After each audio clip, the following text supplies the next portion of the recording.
pengelola atau koordinator SIP yang berbahagia, marilah pertama-tama kita panjatkan puji syukur kehadiran Allah Subhanahu wa Ta'ala, sehingga bahwasanya pada hari ini kita dapat berkumpul di ruang Aula Dinas Perpustakaan Kabupaten Brebes. Salawat dan salam marilah kita junjungkan kehadirat Nabi besar kita Nabi Muhammad SAW, yang insya Allah syafaatnya kelak kita nantikan di yaumul qiyamah. Teman-teman yang saya hormati dan saya banggakan, pada hari ini kita berkumpul di sini dalam rangka persiapan pelaksanaan survei kepuasan masyarakat tahun 2025 di tingkat puskesmas. Untuk tahun ini akan disertai dengan laporan dari hasil pelaksanaan SKM-nya. Nanti akan kami ajari cara membuat laporannya. Nanti saya share juga draft pembuatan laporannya. Dasar hukum pelaksanaan survei kesehatan, survei kepuasan masyarakat adalah pada pasal 20 sampai 39 pada Undang-Undang Nomor 25 Tahun 2009 tentang pelayanan publik. Populasi ini, ketika nanti ada yang bertanya, populasinya menggunakan apa sih? Populasinya menggunakan pasien rawat jalan dan rawat inap. Karena kalau kunjungan sehat, jujur kami di dinas belum ada backup datanya. Kalau rawat jalan dan rawat inap, sumbernya kami ada, yaitu dari profil kesehatan. Kemudian sampelnya bagaimana? Sampelnya itu setelah kita mengetahui populasi dari rawat jalan dan rawat inap di setiap puskesmas, maka kita akan menarik menggunakan tabel Morgan. Misalnya seperti ini. Ketika kunjungan rawat jalan dan rawat inap total populasinya adalah 7.000, maka sampelnya adalah 364. Misal populasinya 7.500, kan ada di tengah-tengah, berarti sampelnya tetap di 364 seperti itu. Barangkali pada saat nanti akreditasi ditanya apa surveyor, kemudian pada saat ada tim inspektorat memerlukan penjelasan, rekan-rekan bisa memberikan penjelasan. Kapan sih pelaksanaan survei kepuasan masyarakat di puskesmas? Survei kepuasan masyarakat dengan target adalah masyarakat yang mendapatkan pelayanan pada unit pelayanan puskesmas. Semua klaster ya, klaster 2, klaster 3, klaster 4. Kemudian lokasinya di mana? Lokasinya adalah di setiap unit layanan di puskesmas. Waktu pengumpulannya dilaksanakan pada jam pelayanan pasien. 24 dan sebelumnya cukup dengan hasil surveinya saja. Tapi mulai tahun ini kita nanti belajar membuat laporan hasil pelaksanaan SKM. Kemudian periode yang kedua kapan? Kemudian periode yang kedua pengumpulan US-nya Juli sampai dengan November, hasilnya dilaporkan ke dinas maksimal tanggal 15 Desember 2020. Pengisian hasil survei seperti yang sudah diketahui bersama menggunakan aplikasi ikm.brebeskap.co.id. Yang ini semua sudah terekod di bagian organisasi Setda Kabupaten Brebes. Pertama kali seperti biasa nanti akan dituliskan tahunnya, kemudian nanti ada di bagian keterangannya nanti semester 1 2025 seperti itu.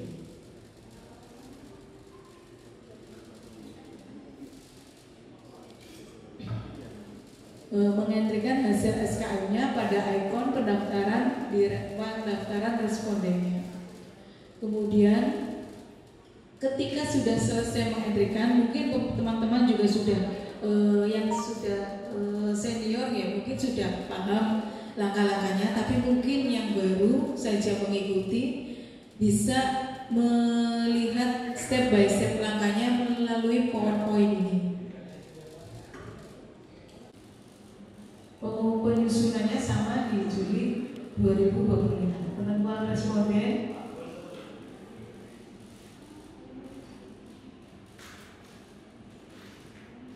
Pengolahan bab yang ketiga berisi hasil pengolahan data SKM-nya, kemudian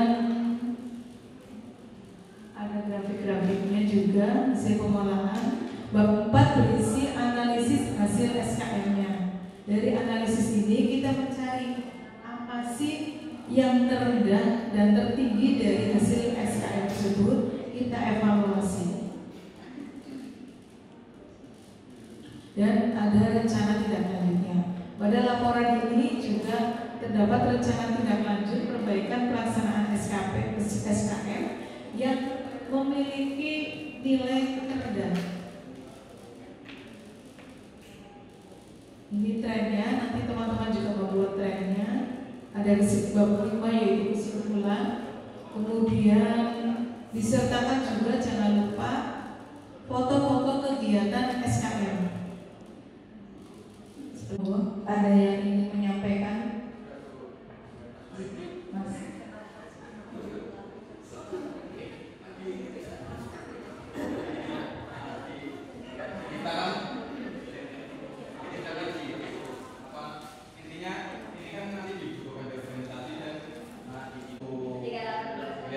Rekan khusus Mas ya, kita 341 itu berarti kita mau ngecek dua, IMM iya, EIKM juga iya. Jadi kendalanya itu. Kalau masalah buat kita ya biasa. Ya apa sedikit.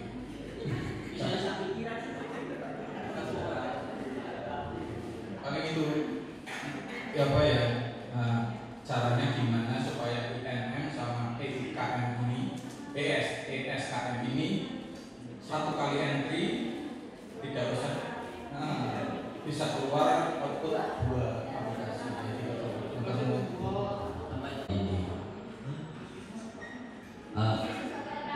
Itulah formula capital.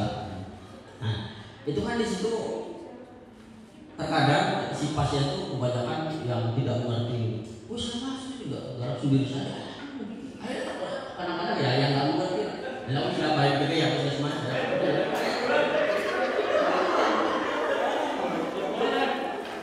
Kalau orang yang nggak ngerti, ya terpaksa sih kadang-kadang ada yang diantar, ada yang nggak kan gitu. Itu kendala. Kan tadi Ibu nanya masalah kendala ya kan, kendalanya orangnya kan begitu.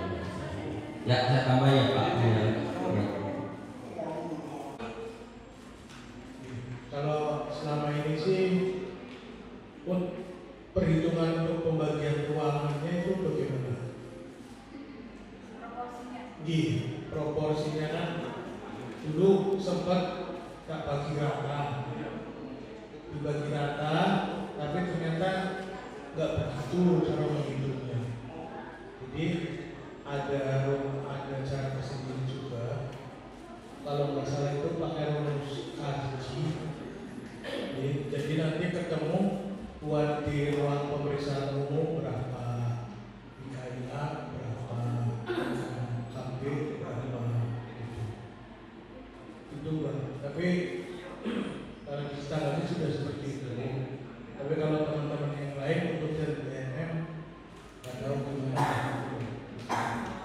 Karena yang di sasaran kita kan sama, yaitu pengguna layanan puskesmas, dan formnya juga kurang lebih sama ya. Narasi pertanyaannya juga sama ya. Karena kan mungkin Kemenkes juga mengaduk dari KRP seperti itu. Cuma karena Kemenkes itu punya mutu yang nantinya seperti itu. Monggo, yang lain ada yang ingin disampaikan? Mbak Reni? Di RPU, di MTBS, kemudian dirawat inap juga, laboratorium setiap instalasi kita dibagi. Jadi nanti dibagi setiap hari sih.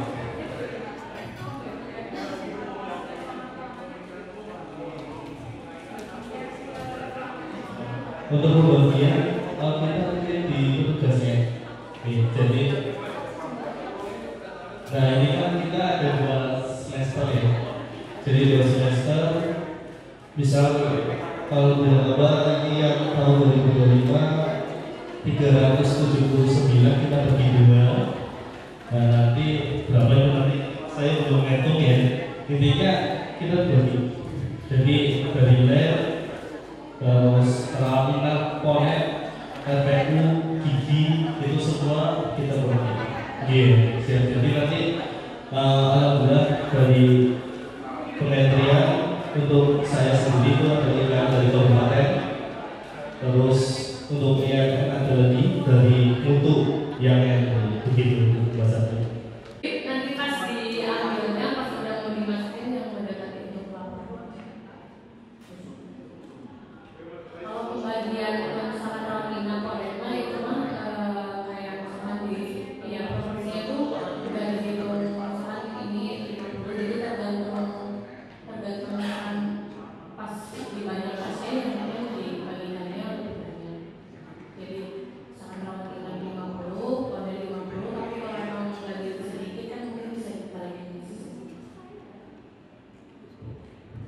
Waktunya itu nilainya paling rendah di antara 9 unsur. Berarti kita harus melakukan inovasi terkait waktu pelayanan yang diberikan kepada pasien. Misalnya sikap dan perilaku pemberi layanan nilainya paling rendah. Nah itu nilai-nilai yang paling rendah itu nanti bisa diberikan masukan ke manajemen atau ke klaster 1 agar kedepannya pelayanan yang diberikan kepada masyarakat atau kepada publik bisa lebih baik lagi. Jadi kan ada 9 unsur ya, Mas ini komputer pinjam 1.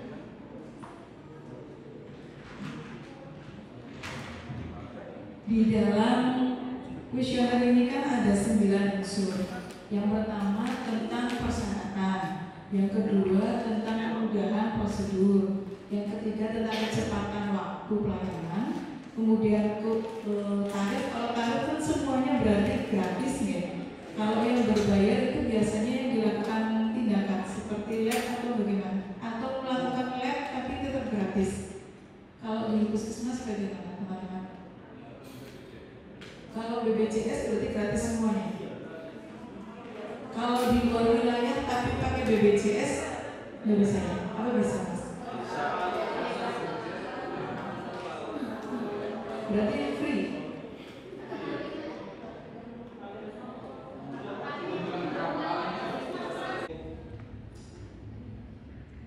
Udah banyak diinventarisir waktu itu di BA kekurangannya dan apa yang harus dikembangkan sama pengembang. Cuman ya kendalanya kan kita tahu bersama bahwa pengembangnya itu nggak gercep, sehingga dari dinas sendiri kan ada evaluasi, akhirnya ganti dan sebagainya. Harapannya seperti itu. Kalau nanti ganti pengembang ya lebih progresif, artinya pengembangnya juga menerima masukan dan gak hanya menerima masukan tapi ditindaklanjuti langsung eksekusi kan, terkait sama kebutuhan yang ada di puskesmas. Karena kan selama ini kalau kita dapat proyek kayak gini kan untuk koordinasi menu dan lain sebagainya kan kelamaan ya. Biasanya kita dapat custom, dapat default dari aplikasinya standar lah menu pelayanan yang ada di puskesmas. Mereka pengembang udah pada ngerti lah. Selanjutnya ketika diterapkan di puskesmas itu kan biasanya beda-beda ya. Kebutuhannya, termasuk dulu saya pernah minta ada nomor CM yang bisa ditampilkan di rekapan CM lokal. Terus juga untuk rekapan undangan, rekapan kunjungan atau untuk apa? Kalau misalnya itu nggak ada gunanya, nggak usah kalau dikerjakan. Kan sudah terrecord semua di Simpus. Ini kalau Simpusnya 100% ya, semua pasien di entry. Karena data kunjungan itu bisa di-download di Simpus yang lama. Ya, kita bisa narik data di situ, bisa mau nyari kunjungan rawat gigi berapa, kunjungan berapa, itu bisa di situ semua. Tinggal di download Excel, terus nanti kita pakai filter ya. Itu tinggal filter pengennya apa, laporan apa. Itu ada. Kalau cuma sekedar mengetahui laki-laki perempuan gampang banget. Jadi kita nggak perlu pakai register manual, karena kalau pakai register manual otomatis dan harus 2 kali. Pertama entry,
kita lihat riwayatnya itu kayak gini.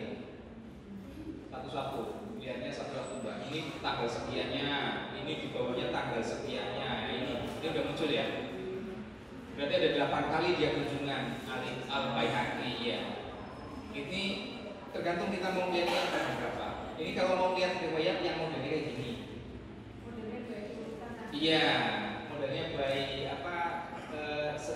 Kayak kita ngentri, kayak kita ngentri di poli. Tapi kalau yang mau lihat yang kayak gini, yang lebih sederhana dan gak banyak ngeklik-ngeklik, ya pakainya tadi kliknya yang ini rekam medis.